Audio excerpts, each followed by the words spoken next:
Hi, welcome to this video. We're going to guide you through how to post a carousel on Pinterest. To post a carousel on Pinterest, all you gotta do is just upload 2 to 5 images. So hit the plus button and hit pin.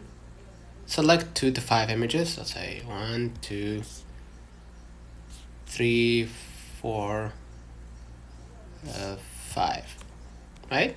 And a carousel will be created automatically. Right? If you want to add media or text, you want to draw something, add stickers like memes or whatever, subscribe, sound on, whatever, you can just go ahead and add filters or colors or whatever. Okay, and once you hit next, you can customize the title, description, and link if there is a website to direct them. And of course, you can pick a board if you want to add it to a board and add keywords.